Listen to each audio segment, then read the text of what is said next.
Bapa, Engkau sungguh baik bagi setiap pribadi kami. Tuhan, Engkau yang bermurah hati dan belas kasih-Mu dalam hidup kami ternyata benar. Dan oleh sebab itu, pada pagi ini Tuhan, kami menghadap sekali lagi takhta suci-Mu untuk mendengar dan duduk di kaki-Mu, Yesus, memohon pertolongan daripada Roh Kudus, memberikan kepada kami hikmat dan pengertian di dalam apa yang akan kami kongsikan sebentar nanti. Tuhan, kami berdoa supaya yang mengambil bahagian pada pagi ini, ketika mereka berkongsi, kami berdoa Tuhan, Engkau kuatkan mereka, mampukan mereka, dan biar apa yang mau mereka kongsikan itu jelas dan itu sesuai dengan pimpinan Roh-Mu ya Tuhan, supaya kami yang mendengar, kami diberkati luar biasa ya Tuhan, karena kami tahu dalam minggu lalu dan minggu ini kami sudah belajar dan kami membaca dalam khusus dalam Injil Matius, dan kami tahu Tuhan bahwa penopangan tangan Tuhan tidak pernah berkesudahan seperti nyanyian yang kami dengar tadi.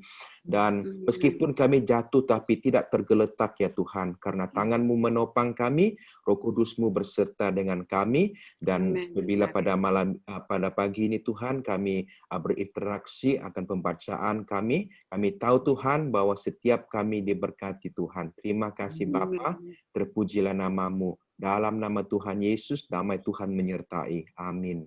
Amin. Oke, siapa yang mau mula? Hai, selamat datang Pak Jo. Puji Tuhan. Ya. Kita sudah melakukan pembacaan kita dalam Injil Matius. Kita tahu tujuan Matius apa, dan saya percaya juga itu boleh menolong sedikit nota yang minggu-minggu yang sudah boleh menolong kita untuk memahami, dan juga bimbingan Roh Kudus menyertai kita ketika membaca. Saya percaya kita diberkati dan ada yang menjadi inspiration kita dalam pembacaan itu. Dan Anda boleh kongsikan kepada kita semualah di sini, ya, sebab tujuan SPK ini tidak hanya secara ilmiah, pengetahuan yang ada, tetapi kita juga seperti yang saya katakan, kita perlu menekankan di sudut di mana kita berkongsi pengalaman berjalan bersama dengan Roh Kudus. Ya, itu yang penting. Sebab saya ingat lagi ketika saya menghadiri kelas homiletik, yaitu kelas berkhotbah, ada dua perkara yang ditekankan. Yang pertama berkhotbah firman, yang kedua berkhotbah pengalaman bersama dengan firman itu sendiri. Nah, itu kedua, itu yang penting. Jadi itu juga yang saya mau galakkanlah, yang saya mau juga terapkan bersama dengan kalian. Kita bertumbuh bersama-sama dalam Kristus, dan khusus dalam kita punya kelas SPK inilah ya. Nah, so nama dia pun sudah sekolah pertumbuhan gitu. Oke, so mari kita membuka waktu ini untuk siap untuk mendengar perkongsian. Mungkin singkat tapi tidak mengapa, saya percaya diberkati Tuhan lah. Ya, walaupun sesingkat manapun dia, tapi tetap diberkati karena itu adalah firman daripada Tuhan dan melalui diri kita. Oke, siapa yang digerakkan Roh Kudus bolehlah mula. Oke, saya mula dulu Pastor. Ya, boleh. Thank you. Oke. Boleh dengar suara saya? Ya, sangat merdu.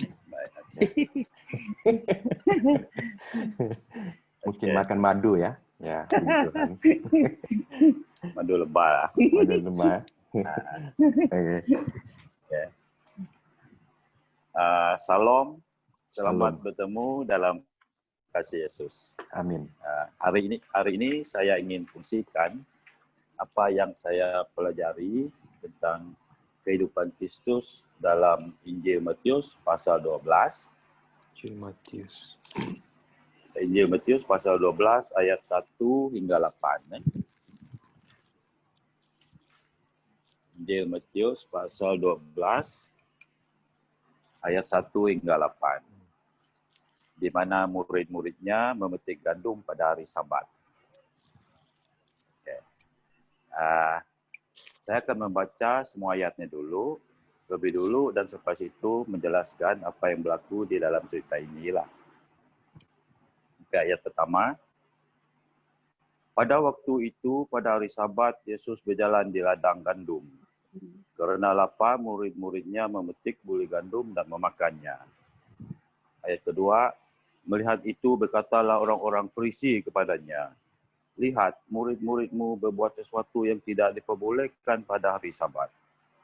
Ayat ketiga, tetapi jawab Yesus kepada mereka, tidakkah kamu baca apa yang dilakukan Daud ketika ia dan mereka yang mengikutinya lapar?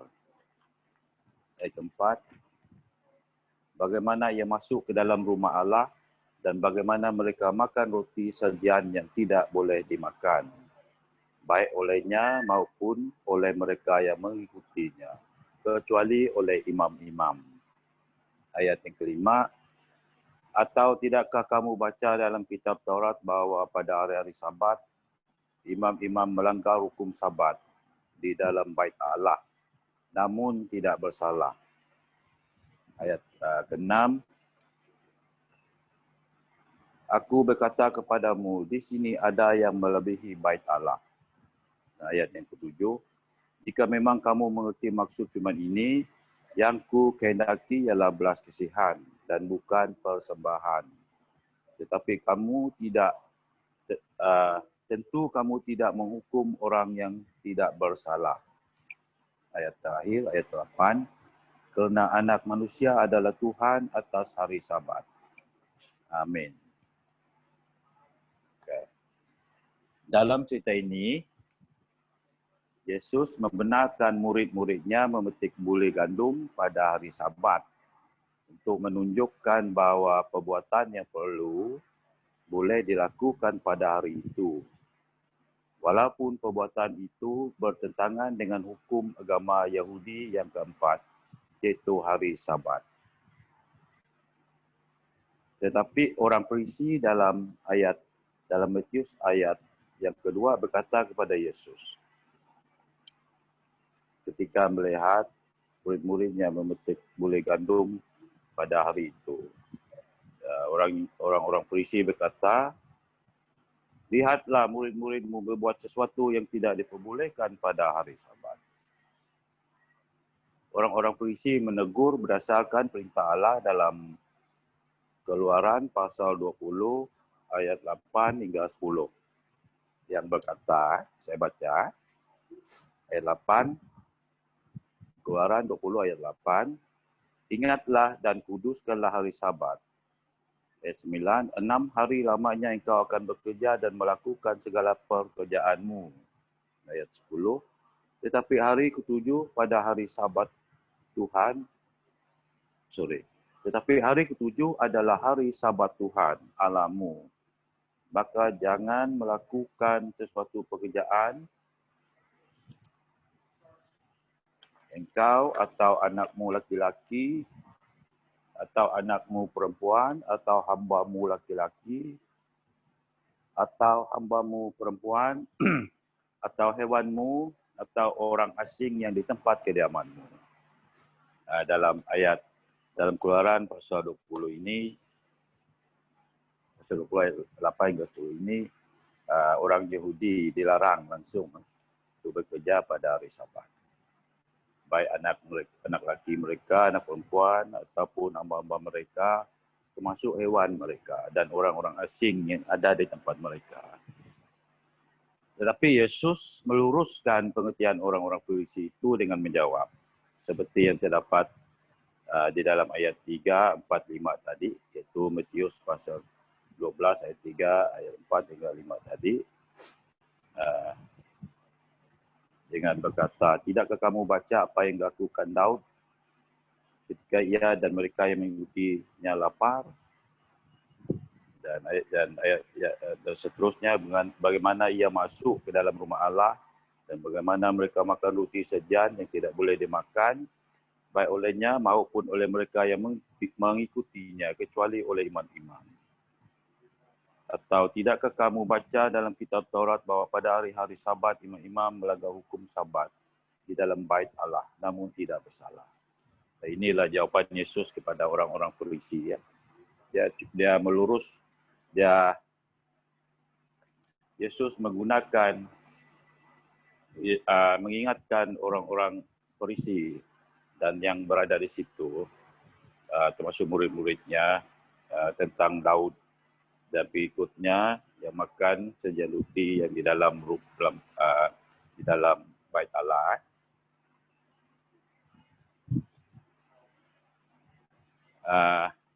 Apa yang kita mengerti di sini ialah walaupun hukum ilahi membatasi roti sajian yang hanya untuk imam-imam seperti yang ditulis di dalam Imamat pasal 24 ayat 9, namun keperluan manusia yang sangat mendesak itu dapat membatalkan peraturan ilahi.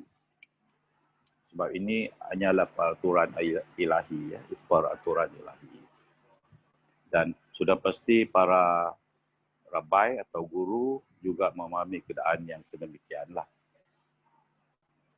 Itu sebab Yesus menjawab menggunakan Daud. Contoh daripada Daud dan pengikutnya.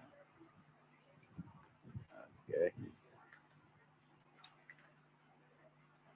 Seterusnya Yesus berkata kepada orang-orang Farisi itu, jika memang kamu mengerti maksud firman ini, ayat yang telah diberitahukan tadi kepada orang Farisi, itu ayat 3, 4 dan 5, yang ku kehendaki ialah belas kasihan dan bukan persembahan.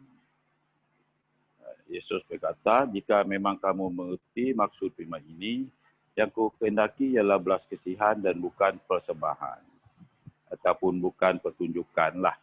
Sebab orang Farisi ini ada kuasa untuk menangkap orang yang melanggar peraturan hari Sabat. Dan seterusnya Yesus berkata, kamu tidak menghukum orang yang tidak bersalah. Dan Yesus terus berkata, kerana anak manusia adalah Tuhan atas hari Sabat. Jadi kesimpulan yang kita dapat pelajari tentang kehidupan Kristus dalam cerita ini, di mana murid-muridnya memetik gandum pada hari Sabat ialah yang pertama,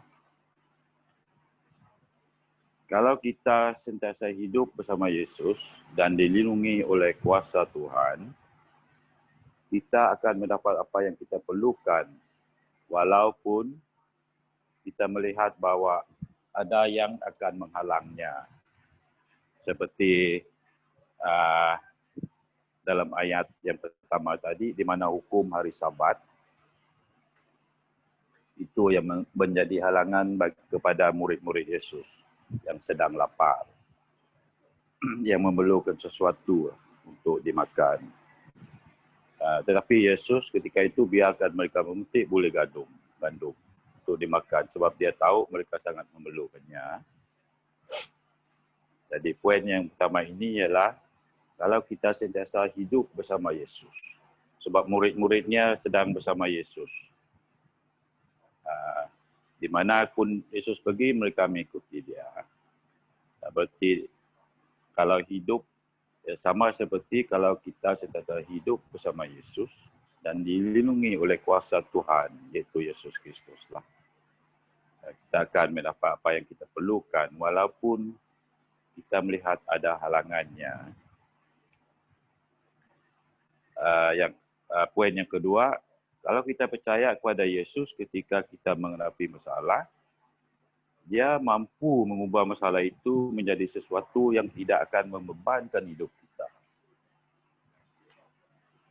Seperti mana Yesus meluruskan pengertian orang-orang Farisi, yang mana boleh menjadi masalah besar, yang sebenarnya boleh menjadi masalah besar bagi murid-murid Yesus.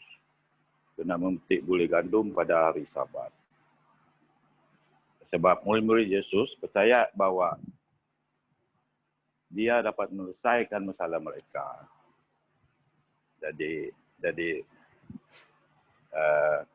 masalah itu tidak membebankan mereka oleh kerana Yesus. Dan itu juga bagi hidup kita, kalau kita percaya pada Yesus dan tetap percaya dalam masalah apapun, Yesus dapat mengubahkan masalah itu menjadi sesuatu yang tidak membebankan kita lah. Poin yang ketiga, Yesus mampu melepaskan kita apabila ditentang oleh kuasa yang jahat ataupun kuasa setan dengan cara memberi pengertian yang tepat kepada kita melalui firman-Nya. Seperti dalam ayat 3-5, seperti mana Yesus menjawab orang Farisi. Sebab orang Farisi ini dikatakan adalah keturunan ular beludak.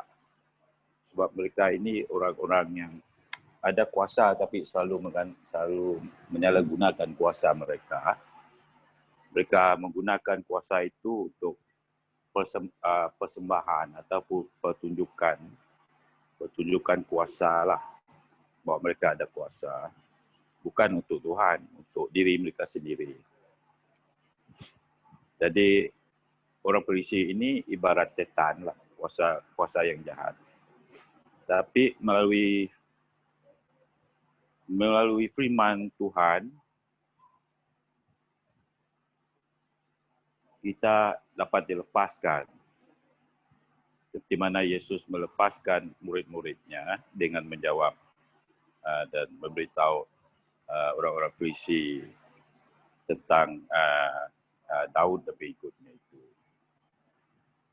Tetapi dengan syarat kita haruslah merenungkan firman Tuhan setiap hari. Kalau firman Tuhan tidak ada di dalam hati kita, tak mungkin kita dapat lepaslah. Sebab setan itu pun pandai. Dia putar belit. Dia pandai putar belit lah, bukan yang baik. Tapi dengan firman Tuhan ada di dalam hati kita, kita akan melepaskan, kita dapat melepaskan diri kita dalam nama Yesus.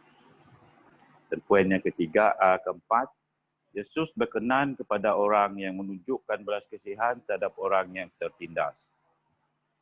Sebab itu adalah sifat dan sikap yang dapat menggerakkan hati Tuhan. Seperti di dalam ayat yang ketujuh. Yang tadi, ayat yang ketujuh tadi. Di mana Yesus berkata kepada mereka, orang Farisi, jika memang kamu mengerti maksud firman ini, yang kukendaki ialah belas kasihan dan bukan persembahan ataupun pertunjukan belas kasihan. Poin di sini ya, belas kasihan ini sangat penting lah. Sebab itu sifat yang berkenan kepada Tuhan. Sudah pasti sifat dan sikap yang berkenan itu menggerakkan hati Tuhan lah. Dan mampu menggerakkan hati Tuhan. Sebab sifat yang berkenan kepada Tuhan, sudah pasti dia berkenan kepada kita. Dan poin yang kelima, yang terakhir, dalam ayat terakhir, itu ayat 8, Yesus berkata, kerana anak manusia adalah Tuhan atas hari Sabat. Kerana anak manusia adalah Tuhan atas hari Sabat.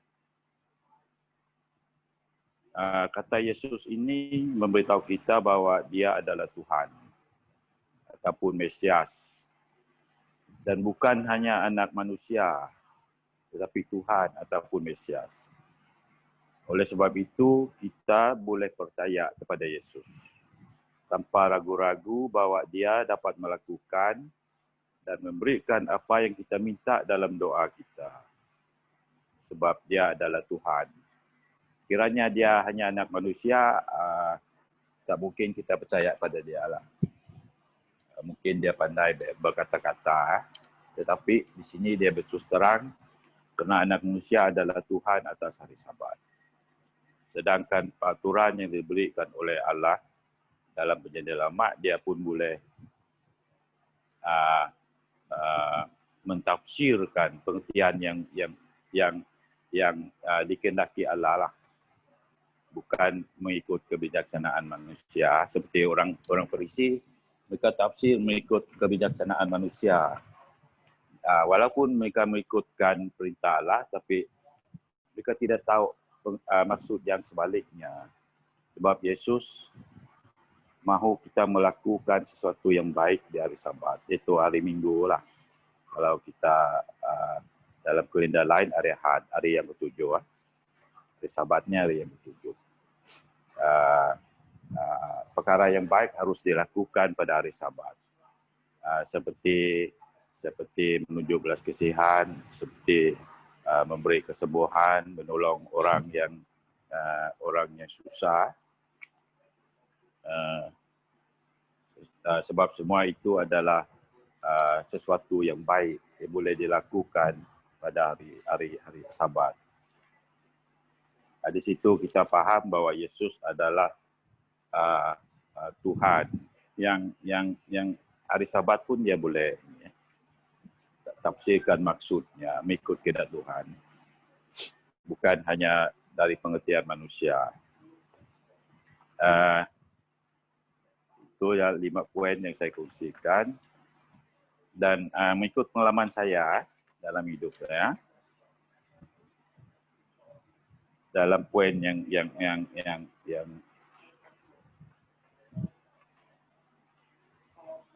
dalam poin yang kedua dan ketiga tadi, iaitu poin yang kedua tadi, kalau kita percaya kepada Yesus, ketika kita menghadapi masalah, dia mampu mengubah masalah itu menjadi sesuatu yang tidak akan membebankan hidup kita. Maksud di sini kalau kita percaya, tak kira kita berdosakah atau macam mana pun hidup kita, sebab semuanya berdasarkan kepada iman. Sebab tidak ada manusia yang suci. Yang penting kita percaya saja. Percaya kepada Yesus. Dia mampu mengubahkan salah kita supaya tidak membebankan kita. Sebab kasih Yesus itu lebih besar, lebih tinggi daripada langit. Jadi itu sebab itulah dia juga sanggup berkorban untuk kita. Dan poin yang ketiga tadi, apabila kita percaya Yesus mampu melepaskan kita dari tantangan kuasa yang jahat. Seperti mana yang setelah saya lalui lah. Di masa pastor dan rombongannya datang ke rumah saya kan. Masih ingat lagi ya ketika berdoa untuk saya. Walaupun hidup saya ketika itu bertentangan dengan kehendak Allah dan telah ditimpakan oleh sesuatu yang tidak baiklah. Namun hati saya tetap percaya kepada Yesus. Saya tetap percaya pada Yesus. Dan dengan dan rombongan itu saya anggap seperti malaikat. Malaikat dari Yesus datang untuk memberi pertolongan lah. Sebab malaikat ini pun boleh jadi manusia kan dalam penjelaman mereka dalam bentuk manusia. Di situ pengalaman saya bahwa kalau kita masih percaya kepada Yesus, dimanapun hidup kita, dia akan memberikan sesuatu untuk mengubahkan masalah kita supaya tidak membebani kita. Di situ saya paham bahwa kepercayaan pada Yesus itu sangat pentinglah. Tak kira bagaimana hidup kita, sebab semuanya berdasarkan kepada iman. Dan di situ saya bersyukurlah bahwa Yesus itu tetap mendengar walaupun dalam keadaan bagaimana. Dan terima kasih dengan pertolongan yang datang daripada Tuhan dan semua saudara-saudara yang telah berdoa untuk saya. Sehingga hari inilah saya melihat banyak perubahan dia. Banyak yang perubahan dia tidak apa yang dipanggil dia tidak terus menjadi besarlah. Tapi dia ada perubahan sedikit demi sedikit. Tapi yang penting dia tetap ada perubahan. Itu pun bergantung kepada yang saya alami. Tiap hari mesti membaca firman Tuhan. Kalau itu tidak ada, dia seperti tidak berfungsi. Di manapun kita berdoa, dia tidak berfungsi. Itu yang saya lakukan setiap hari lah, mengikut nasihat-nasihat ya, saudara semua dan termasuk pastor. Saya membaca firman Tuhan setiap hari, tak perlu panjang lah, berapa ayat pun boleh. Tetapi yang penting makanan roh itu tetap ada setiap hari lah. Dan harus percaya kepada Tuhan Yesus. Ya, terima kasih Brother Joshua. Dengan itu, harap kita boleh kita terus kuat di dalam Tuhan lah kan, dalam apa pun yang kita buat ini. Dan kita bersyukurlah kerana Brother Joshua Maren sudah daripada hasil hidup dia kita boleh lihat bagaimana dia sungguh-sungguh lah selepas dia sudah dilepaskan dan dia benar-benar hidup dalam Tuhan. Kita lihat perubahan dia. Dan seterusnya ada lagi yang ini yang sudah siap ataupun yang sudah tertunggu-tunggu. Ya.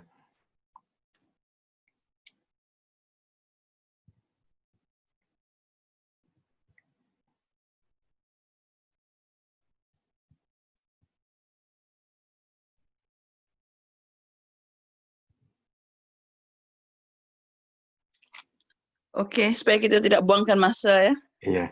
Boleh saya share sedikit ya. Memang saya sangat diberkatilah dengan bacaan daripada Matius, tetapi apa yang like I said yang sungguh menjadi satu like we say nasihat ataupun satu teguran untuk diri saya. Saya ingin kita lihat daripada Matius 7. Matius 7 ayat 21 sehingga ayat 23. Okay. Okay, like I said, ini menjadi satu teguran lah secara khusus untuk diri saya ya. Okay, 21, bukan setiap orang yang berseru kepadaku, Tuhan, Tuhan akan masuk ke dalam kerajaan syurga, melainkan dia yang melakukan kehendak Bapaku yang di syurga. Pada hari terakhir, banyak orang akan berseru kepadaku, Tuhan, Tuhan, bukankah kami bernubuat demi namamu dan mengusir setan demi namamu dan mengadakan banyak mujizat demi namamu juga.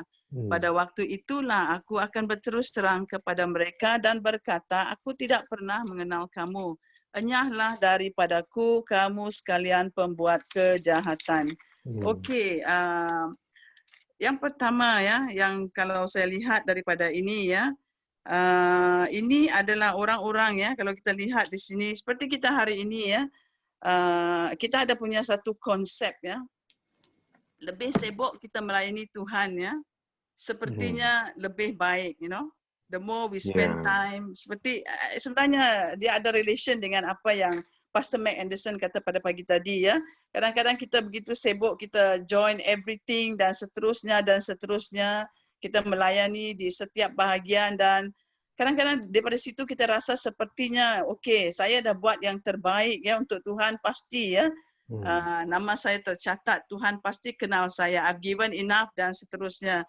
Tetapi di sini jelas ya, ada orang ya yang kalau kita lihat di sini mereka juga bukan saja ya melakukan like we said pelayanan yang biasa-biasa, mereka telah melakukan pelayanan yang luar biasa. Contohnya mereka telah bernubuat dan mereka telah mengusir setan, tapi pada akhirnya juga Tuhan kata, aku tidak pernah mengenal kamu, enyahlah daripadaku kamu sekalian pembuat kejahatan. Jadi kita bertanya, how is it ya orang yang begitu ya aktif they have done so great untuk kita, memang perkara ini luar biasa, mengusir setan. Bukan semua orang yang mempunyai karunia begitu, tetapi pada akhirnya Tuhan menyatakan, saya tidak mengenal kamu. So ini menjadi satu ya. Kadang-kadang bila saya baca, I always ask myself, what does God wants from us? Apa yang dia inginkan daripada kita ya? Dan bila kita lihat daripada sini juga ya, dan bila saya melihat lah ya, keadaan-keadaan di sekeliling pada hari ini, kita lihat banyak gereja-gereja ya. I mean, I'm not saying any churches, tetapi kita lihat banyak gereja-gereja. Begitu juga dengan pastor-pastor yang luar biasa. di mana mereka kalau kita lihat mereka memburuk-buruk di antara satu dengan yang lain. Dan pasti ini tidak tidak sama ataupun tidak sesuai dengan buah-buah roh yang contohnya pengawasan diri, kasih dan sebagainya, pasti itu tidak ada di dalam mereka. Dan oleh kerana itu, sometimes we have to question ourselves. Apakah motif kita melakukan sesuatu? Kerana kita juga tahu bahwa kita ini bukan diselamatkan oleh perbuatan kita, kita diselamatkan oleh iman di dalam Yesus. Dan oleh kerana itu, sometimes I think we have to sit back. Kadang-kadang kita selalu terlampau busy, kita sepertinya melayani di gereja, dan kita rasa puas hati. Tetapi at the end of the day, seperti juga Pak Joshua telah katakan, kita tidak mempunyai masa untuk mempunyai hubungan yang intim dengan dengan Tuhan. Iman kita sesungguhnya tidak dibangunkan. It's all for show. Semuanya untuk ditunjuk-tunjuk sahaja. Dan kita yang merasakan sepertinya kita bermegah diri, kerana saya terlibat begini-begini, Tuhan pasti mengetahui, saya pasti sudah diselamatkan. Alright, dan ini menjadi satu teguran untuk diri saya sendiri jugalah. Supaya, because kadang-kadang kita sibuk dengan banyak perkara. Alasan itu 1001 macam alasan. Kita tidak berdoa, tidak membaca firman Tuhan, tidak membangunkan hubungan yang seterusnya, yang sepatutnya. Dan oleh kerana itu, bila kita kita melihat di dalam kehidupan kita sendiri, buah-buah roh yang seharusnya ada dalam kita menjadi matang. Seperti saya, rambut saya pun dah putih right, pun masih banyak yang berkurangan. So we have to question ourselves. So dalam saya membaca ini, yang menjadi satu teguran untuk diri saya lah, supaya tidak take for granted ataupun kita berasa berpuas hati, I have done so much. Tetapi adakah sebenarnya iman kita sungguh-sungguh benar di hadapan Tuhan, ataupun adakah pada akhirnya apa yang kita lakukan semuanya sia-sia belaka. So thank you very much. Saya tak akan panjang pada situ. Terima kasih Bu Lilin. Sangat diberkati dengan sharing itu. I think apa yang dia maksudkan itu memang betul lah di nowadays, di zaman ini memang begitu banyak yang kita boleh lihat hal seperti ini, dan puji Tuhan karena firman Tuhan masih ada dengan kita, jadi mengingatkan kita kembalilah, supaya kita tidak jauh ataupun tidak jauh menyimpanglah daripada iman kita. Thank you Ibu Mendelin.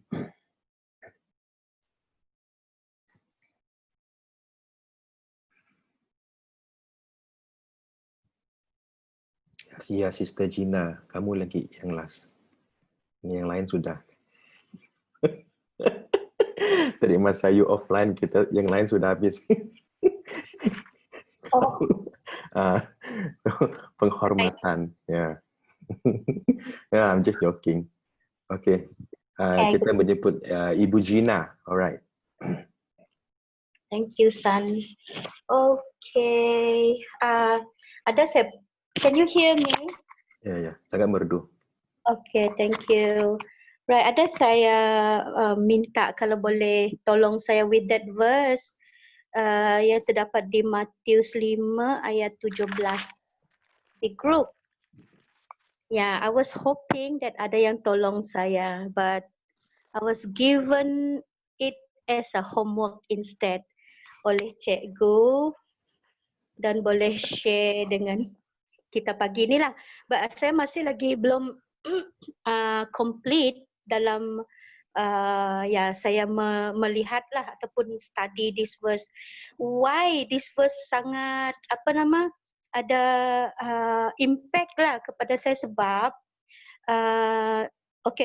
ayat dia begini, janganlah kamu menyangka bahawa aku datang untuk meniadakan hukum atau kitab para nabi.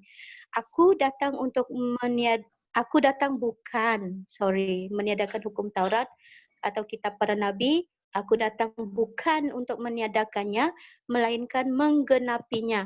Ini adalah perkataan Yesus sendiri. Ia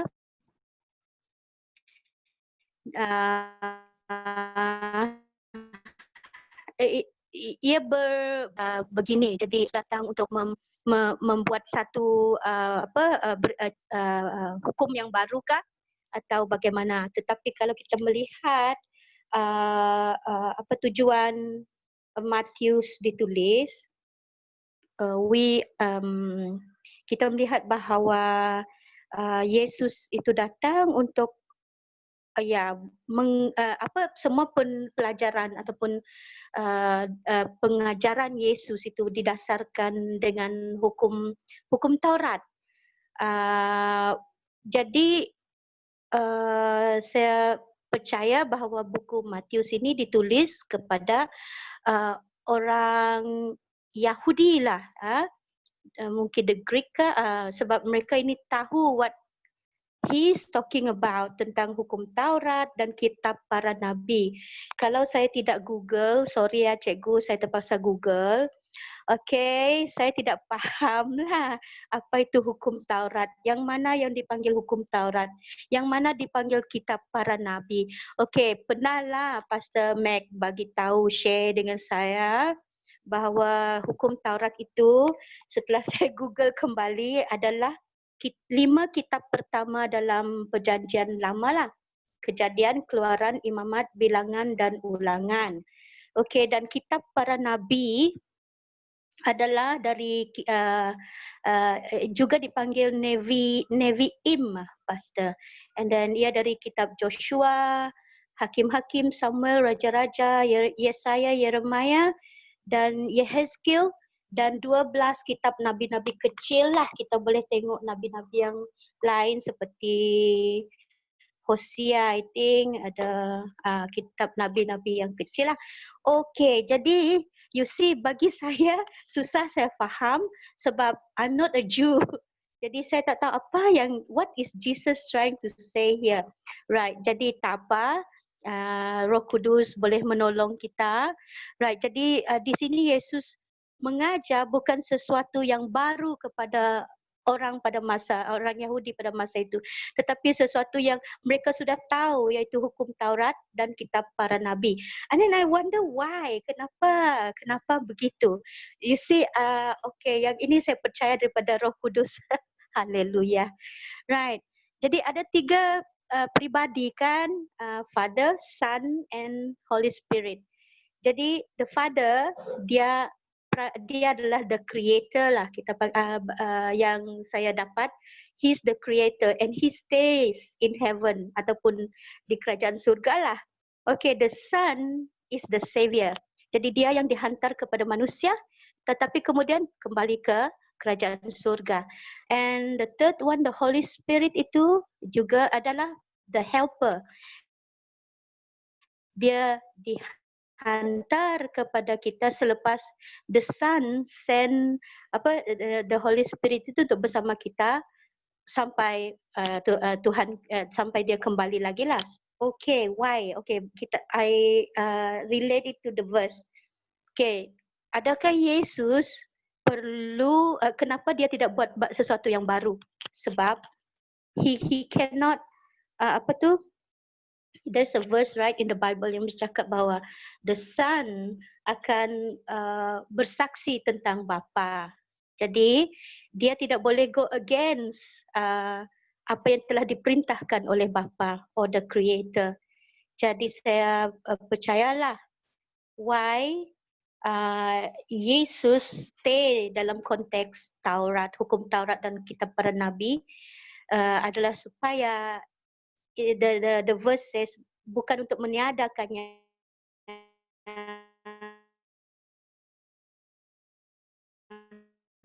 tetapi melainkan menggenapi, meaning.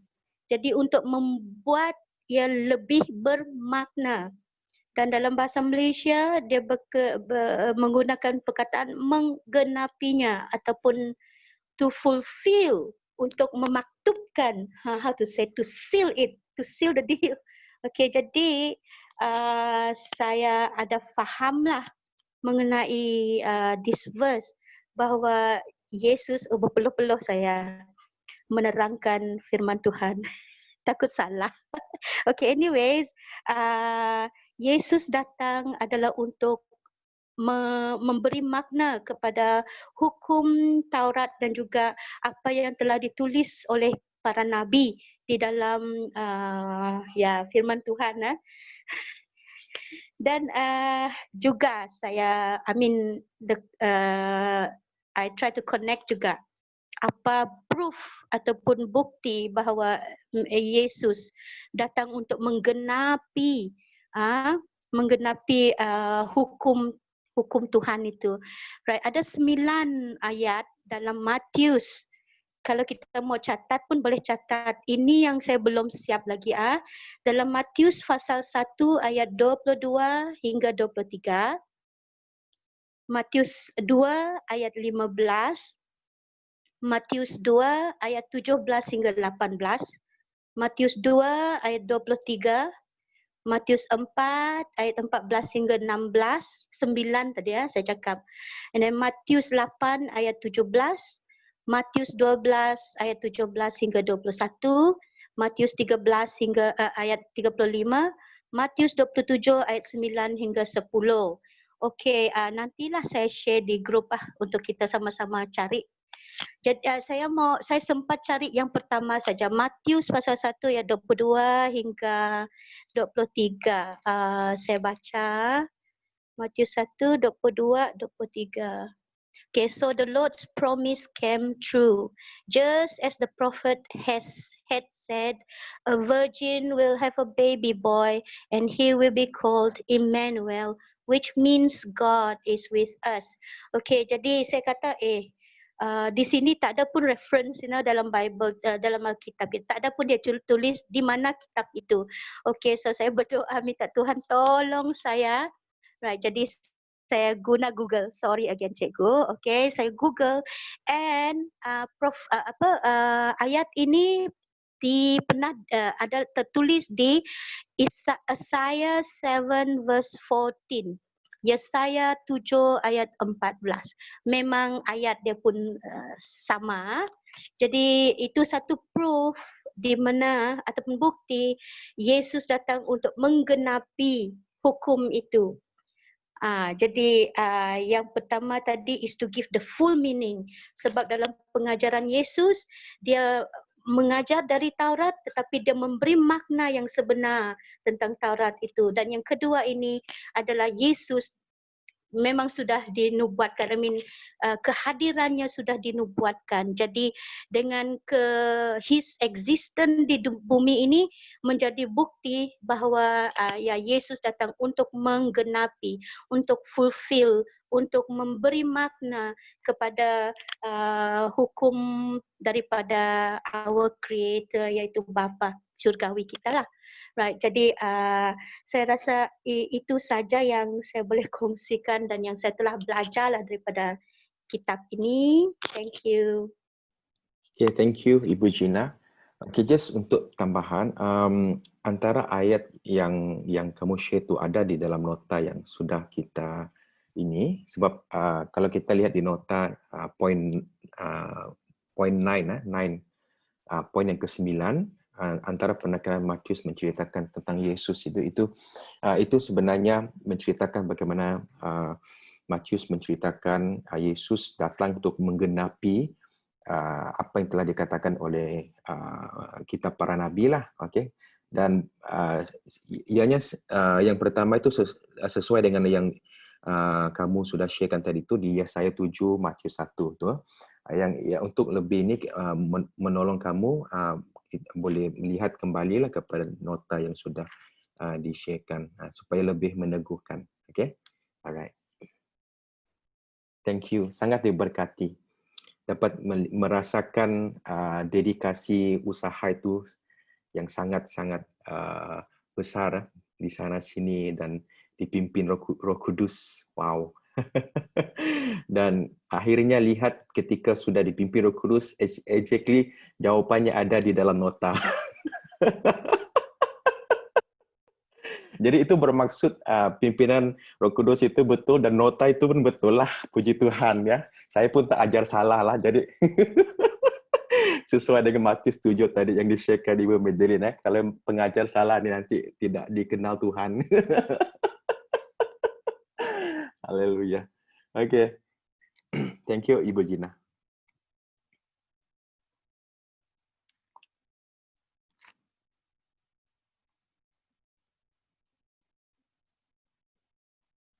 Ya, ada lagi?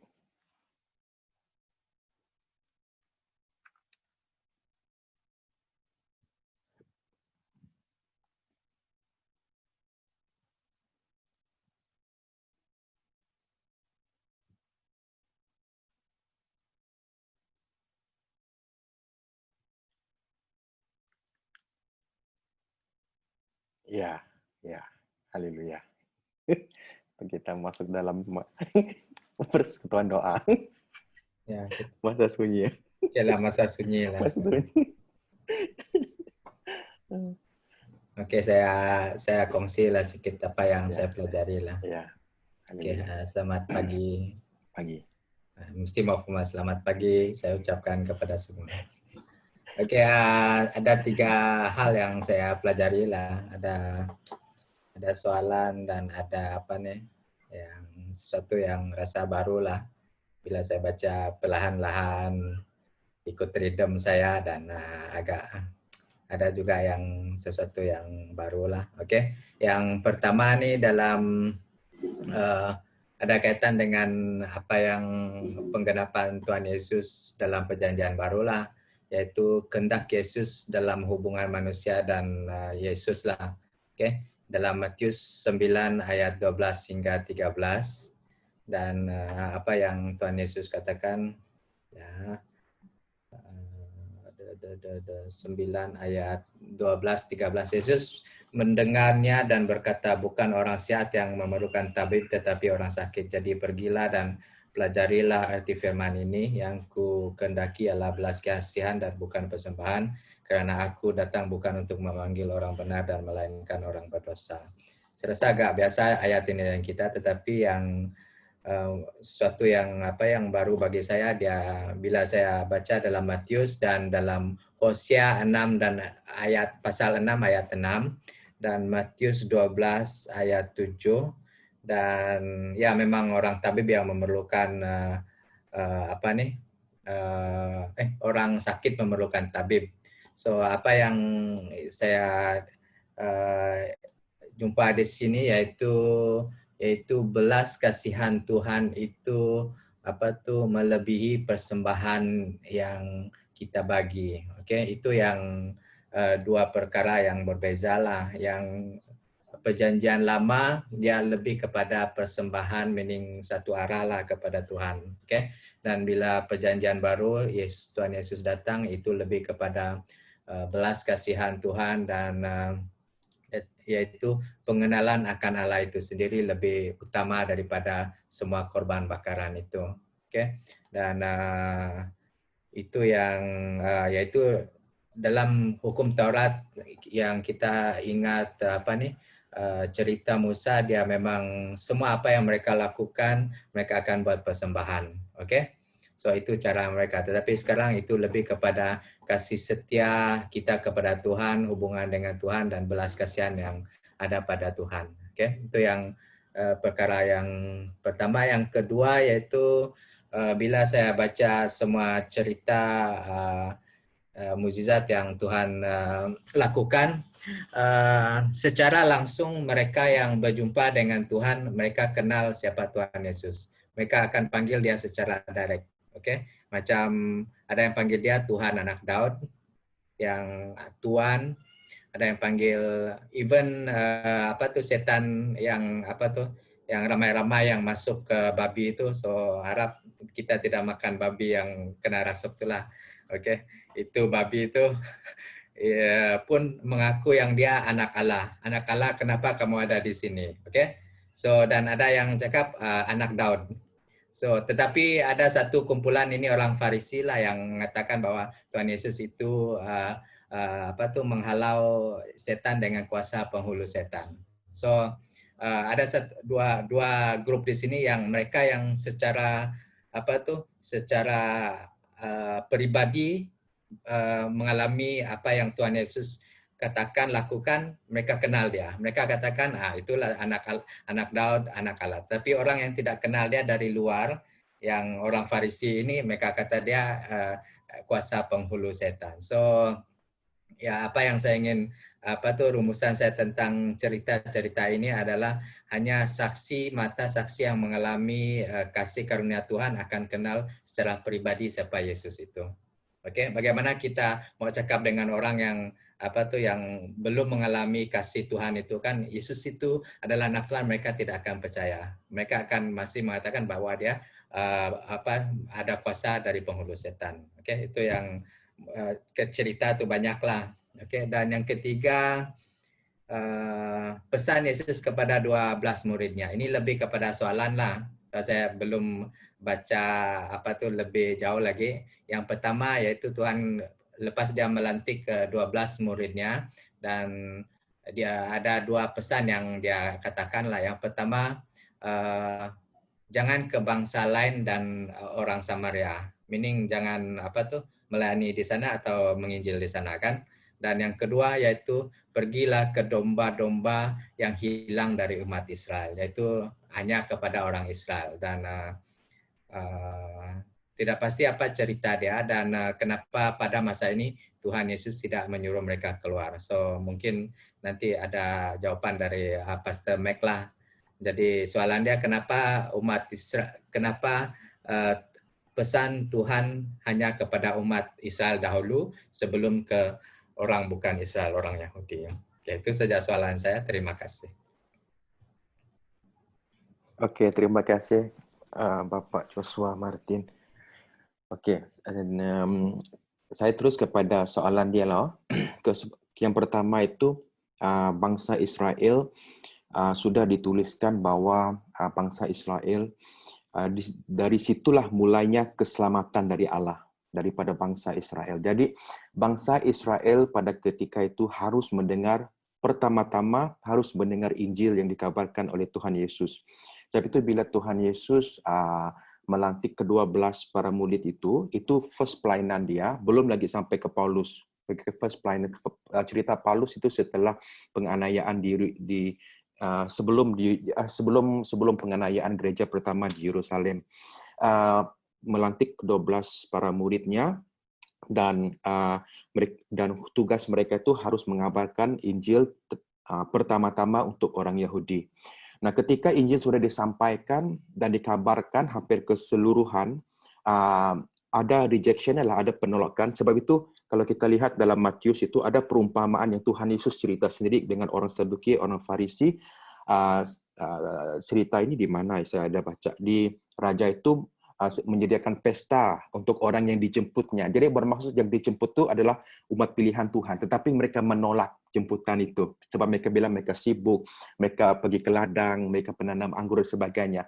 Oleh sebab itu raja itu dia marah, dia bilang itu cerita itu tahu kan, dia panggil. Jadi keselamatan itu setelah ditolak maka ya harus pergi ke orang yang bukan Yahudi. Jadi disitulah Paulus ketika dia melakukan penganiayaan terhadap orang-orang Kristen, pengikut Yesus pada masa itu, dia dipanggil Tuhan dalam kondisi ketika dia sedang menganiaya, dia kejar orang-orang yang dia tangkap mereka dihukum bunuh dan sebagainya. Itu yang dilakukan oleh Paulus. Karena dia berada, kalau kita baca sejarah Paulus itu, dia itu dalam kedudukan orang Sandirin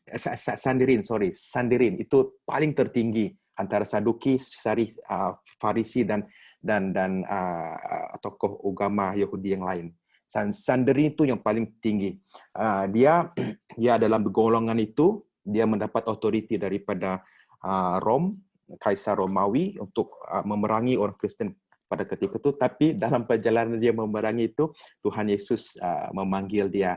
Kan dia jatuh daripada itu kan, dan dia buta selama beberapa hari, dan disitulah mulainya. Kalau kita lihat penulisan Paulus, di situ mula dia ketika dia katakan kalau Petrus dan rasul yang lain itu khusus untuk orang Yahudi, maka saya ini untuk orang bukan Yahudi, dia bilang di situ. Jadi tapi permulaan yaitu ada ayatnya, permulaan itu bahwa keselamatan itu harus pertama-tama datang dari bangsa Israel. Maka mereka secara logis mereka harus mendengar terdahulu firman perkabaran Injil itulah, ya.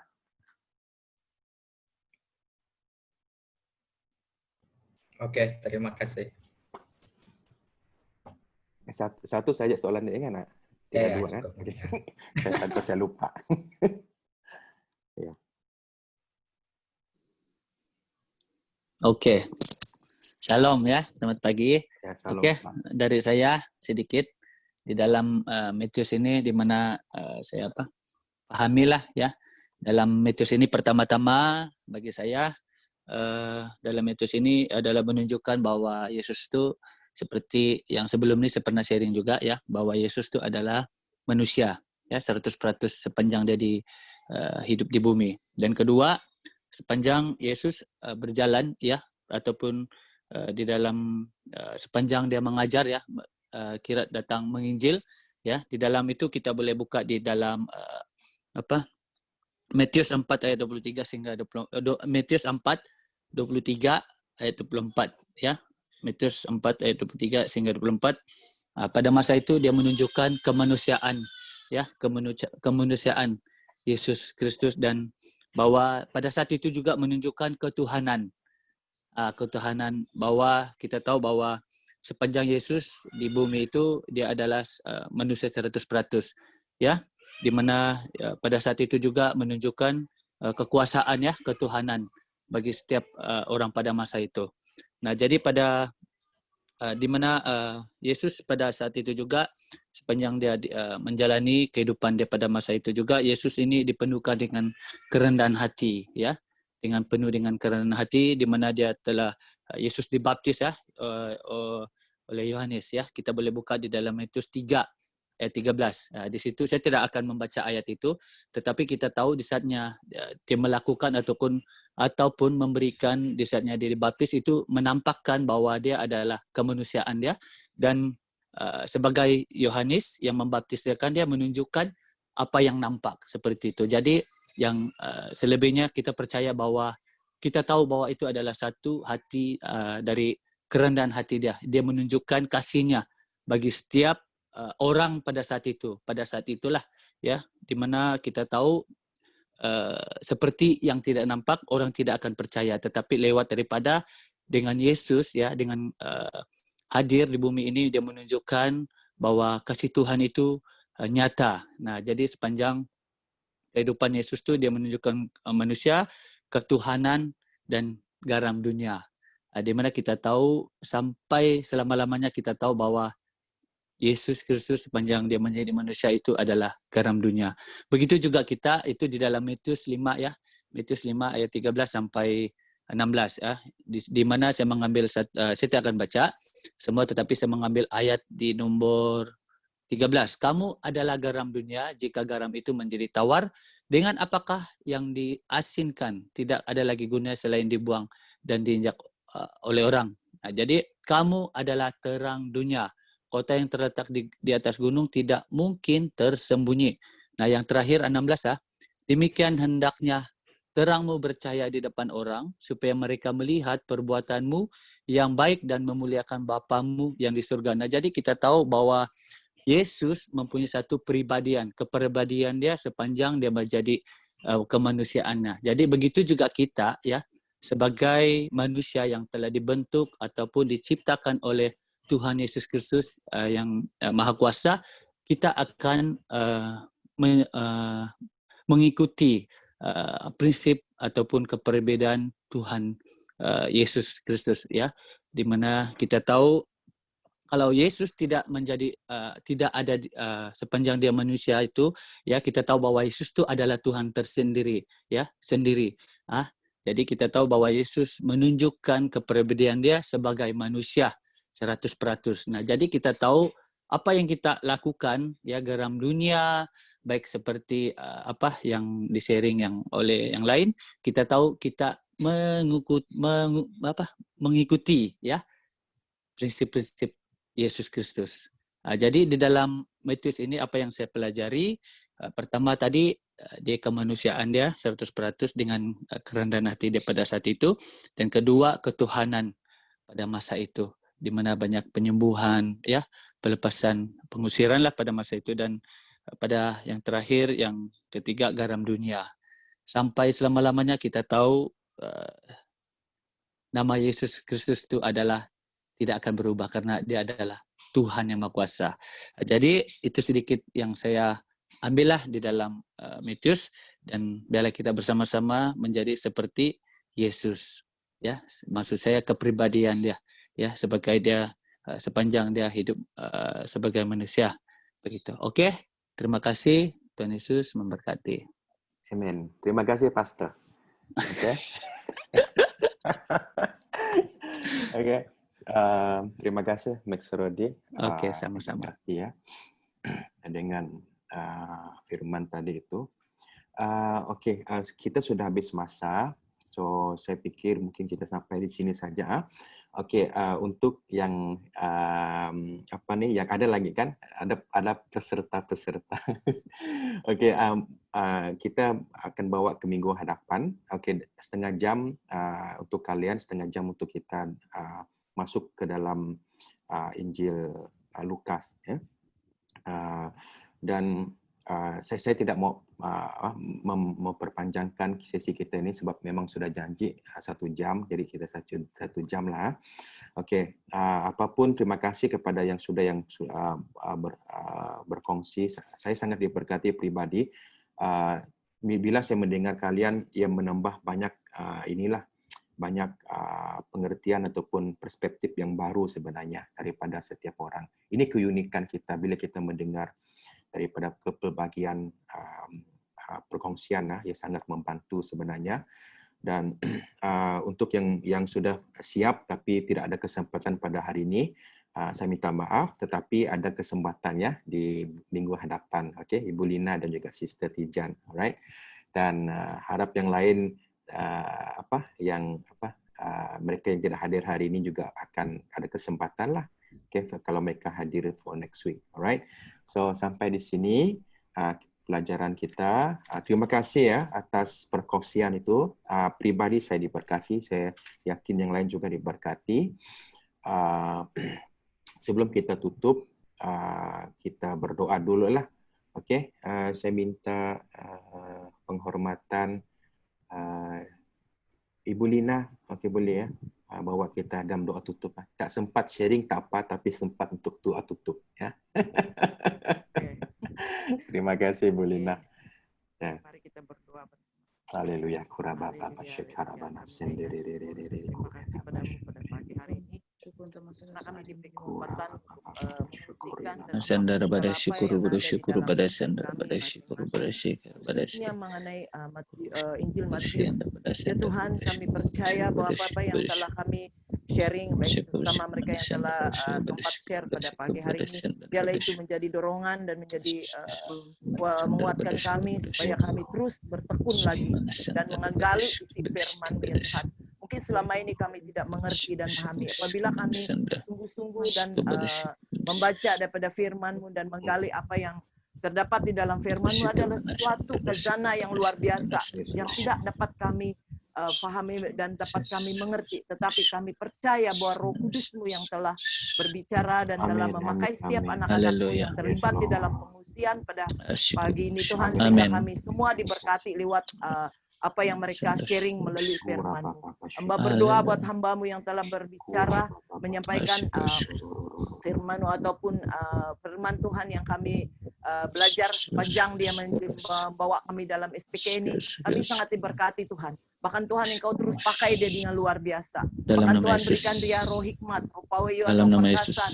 Di dalam nama Tuhan Yesus turun atas dalam nama Yesus berkuasa. Supaya dia berbicara-bicara sesuai dengan kehendak-Mu ya Tuhan.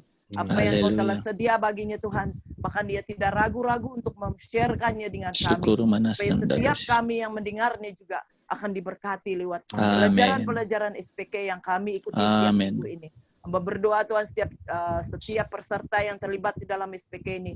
Hamba berdoa Tuhan biarlah kiranya Tuhan Engkau terus pakai setiap kami masing-masing. Amen. Supaya kami setia sampai akhirnya, sampai kami berjumpa dengan Engkau. Dalam nama Tuhan Yesus. Hamba berdoa biarlah sebentar lagi kami akan keluar dari online ini Tuhan. Engkau memberkati sepanjang hari ini.